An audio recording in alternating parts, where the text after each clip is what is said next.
अस्सलाम वालेकुम रहमतुल्लाह। कारी साहब, सईद इकरारुल हसन साहब का जो हक खतीब अल मरूफ शुफ वाली सरकार के बारे में मौक़िफ़ है, दावा है, उसके बारे में आपका क्या ख्याल है? देखिए जी, सबसे पहले तो मेरे सामने ये वीडियो आई है और मैंने उसको सुना है, बगौर देखा है, और उसके बारे में मतलब मेरा ये मौक़िफ़ है कि सबसे पहले तो उन साहब के बारे में जो वो मतलब जो भी इलाज वगैरह करते हैं और उसको अपनी करामात कहते हैं, तो देखें, इलाज में जादू जिन्नात के मसाइल में हो तो बहुत कुछ सकता है।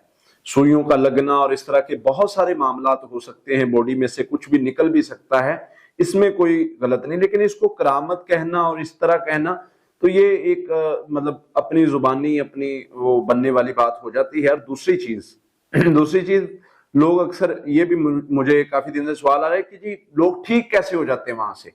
मतलब सारे नहीं, हमारे पास भी जितने भी मरीज आते हैं वो कहते हैं जी मैं वहां गया, मेरे साथ ये मसला हो गया, ये ड्रामे पे लगा दिया उन्होंने, ये कह दिया, मतलब इस तरह के खुद साख्ता ड्रामे। लेकिन बाज लोग ठीक भी होते हैं, तो ये कैसे हो जाते हैं? तो देखिए जी, ठीक होना हक होने की दलील नहीं है।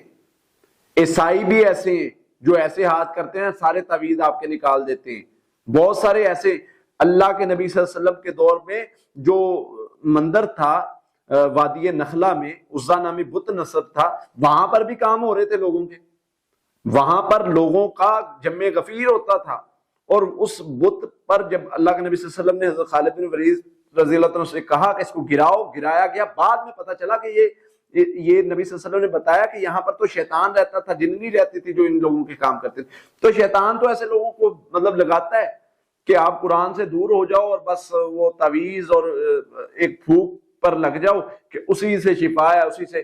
कुछ देर पहले आपने देखा नहीं कि ऑनलाइन दम हो रहा था कि यानी आप उनकी वीडियो ले लें कहीं से भी, और वीडियो में वो पढ़ भी कुछ नहीं रहे, और वो वीडियो में सिर्फ फूकने की आवाज आ रही है और उसी से लोग ठीक हो रहे हैं। तो बसा औकात माइंड का खौफ होता है और इस तरह की बहुत सारी चीजें होती है। बहरहाल मेरा तो यही मौक़िफ़ है कि जादू जिन्नात की वजह से हो बहुत कुछ सकता है। ये जो मसाइल हैं, चूंकि मैं इन चीजों का मैंने इन मसाइल को देखा है, हमारे पेशेंट्स के मतलब उसमें सुइयां निकलती देखी हैं बॉडी में से, मैंने बहुत कुछ देखा है। मेरे सामने बहुत सारे, एक केस नहीं बहुत सारे केसेस हैं। लेकिन जो रंग दिया जा रहा है कि ये जी हमारी करामत है और इस तरह तो भाई डॉक्टरों की भी करामत है कि वो पेट से जो है वो बड़ा कुछ निकाल लेते हैं और बगैर देखे बता देते हैं क्या चीज कहाँ पर पथरी है, कहाँ पर प्रॉब्लम है, कहाँ से टांग काटनी है, ये सारी चीजें। तो ये इस चीज को हम नहीं कहेंगे। हाँ, अगर कोई बंदा शरीयत के मुताबिक इलाज करता है, हम उसका यानी उसकी इज्जत करते हैं, हम उसका एहतराम करते हैं, लोगों को फायदा पहुंचाता है। अब मुख्तलिफ कोई दावे कही जाए, वीडियोस बनाई जाए, जितनी मर्जी बनवा लें, यहाँ पर इतने लोग हैं जिससे मर्जी बनवा लें, तो ये कोई मतलब वो नहीं होता कि आप किसी से वीडियो बना दे, जी मुझे क्या था, जी मुझे ये था, तो लोगों को हिप्नोटाइज किया जा रहा है और इस तरह के बड़ा कुछ किया जा रहा है। बहरहाल मैं तो यही कहूंगा कि खुद इलाज करना सीखें। हम आपको सिखाएंगे अल्लाह की रहमत से खुद इलाज करना। हम लोगों को, हमारी जितनी भी वीडियोस यूट्यूब पर लगी हैं, उसका मकसद ये है कि लोगों को अपना इलाज खुद करना सिखाएं। तो अल्लाह की रहमत से, अल्लाह के फजल से लाखों लोग सीख भी चुके और अपना इलाज कर भी रहे। किसी के पास जाना ना पड़े, ना कोई आपको हिप्नोटाइज करे, ना शोबदाबाजों के पास आप फंसे, ना इस तरह के किसी भी बंदे के पास। बहरहाल मेरा तो यही मौक़िफ़ है कि इन लोगों से बचना चाहिए।